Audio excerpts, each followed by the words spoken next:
반갑습니다. 오늘은 탄수화물이 우리의 혈당을 어떻게 높이고 어떻게 지방으로 변화해 나가는지에 대해서 알아보도록 하겠습니다. 여러분들이 이것을 이해하면 탄수화물이 섭취를 했을 때 어떻게 우리가 몸 신체 반응이 변화되는지를 이해할 수 있기 때문에 당뇨병 환자는 혈당을 높이지 않는 것을 이해하고 비만인 사람들은 내가 어떻게 체중을 감소할 것인지를 알 수 있게 됩니다. 그래서 오늘은 여기에 대해서 한번 알아보도록 하겠습니다. 먼저 탄수화물 소화 과정에 대해서 이해할 필요가 있습니다. 우리가 탄수화물을 섭취하게 되면 우리 소화기관에서는 이 탄수화물을 포도당으로 분해하게 됩니다. 포도당으로 분해를 하게 되면 우리의 혈류 속에는 포도당이 증가함에 따라서 혈당이 증가하게 됩니다. 혈당이 증가하면 췌장에서 인슐린이 분비되고 이 인슐린 작용에 따라서 우리의 몸은 에너지원으로 사용하게 됩니다. 그런데 문제는 이 다음부터 있습니다. 이 에너지원으로 사용하게 하고 남은 당은 글리코겐 형태로 간과 근육에 저장이 되는데 이거보다 더 많은 포도당이 들어오면 우리의 몸은 간에서 이것을 지방으로 분해, 저장하게 됩니다. 그래서 살이 찌게 되는 것입니다. 또다시 탄수화물을 섭취를 하게 되면 이 사이클이 반복적으로 작용을 해서 우리의 몸은 혈당을 높이게 되고 혈당이 높으면 인슐린이 작용하게 되고 그래서 계속 작용이 지속되다가 최종 종착역은 지방으로 저장하게 되는 것입니다. 시간과 혈당 관계를 한번 살펴보도록 하겠습니다. 탄수화물을 추가 섭취하지 않는 경우가 검은색인데요. 우리가 식사를 하고 나서 일정 수준 올라가다가 다시 일정 수준 서서히 떨어지게 됩니다. 그런데 중간에 탄수화물을 추가로 섭취하게 되면 우리의 혈당은 떨어지다가 다시 올라가게 됩니다. 그래서 계속 간식 등 탄수화물을 섭취하게 되면 당뇨병 환자는 고혈당이 지속되고요. 정상인 사람들도 지방으로 계속 축적되기 때문에 비만 형태로 몸이 변화하게 되는 것입니다. 탄수화물 음식을 대표적으로 우리 일상생활에서 살펴보면 여러분도 잘 아시다시피 밥, 국수, 빵, 햄버거 등과 같이 우리 일상생활에 녹말이나 전분으로 만든, 즉 쌀과 밀가루로 만든 음식들을 말합니다. 이것을 지속적으로 많이 섭취하게 되면 우리의 몸은 잉여 에너지를 지방으로 계속 바뀌게 되고 이것은 고혈당으로 또한 체중 증가로 나타나게 됩니다. 그런데 만약 우리가 탄수화물을 즉 적게 먹는다고 가정을 한번 해봅시다.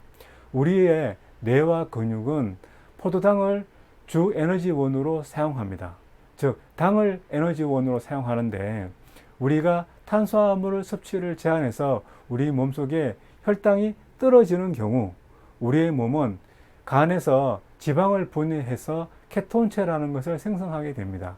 이 케톤체가 당을 대신해서 뇌와 근육의 에너지원으로 활용하게 됩니다. 이것이 우리가 말하는 탄수화물 제한식의 핵심입니다.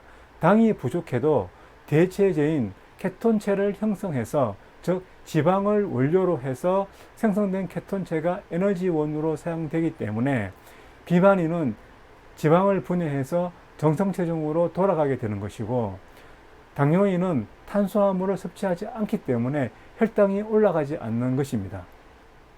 이런 시스템은 남녀노소 누구나 똑같습니다. 즉 많이 배운 사람이나 적게 배운 사람이나 아니면 좋은 직업을 갖고 있는 사람이나 좋지 않은 직업을 갖고 있는 사람이나 다 똑같습니다. 다시 말해서 이것은 자연이 우리한테 준 시스템입니다. 여기에는 좋고 나쁜 그런 것이 없습니다. 누구나 탄수화물을 많이 먹으면 혈당이 올라가고 지방이 증가하고 탄수화물을 적게 먹으면 지방을 태워서 에너지원으로 쓰기 때문에 체중이 감소하고 그런 형태로 진행되는 것입니다. 이것을 이해하시면 우리가 식생활을 한번 돌이켜 볼 수 있습니다.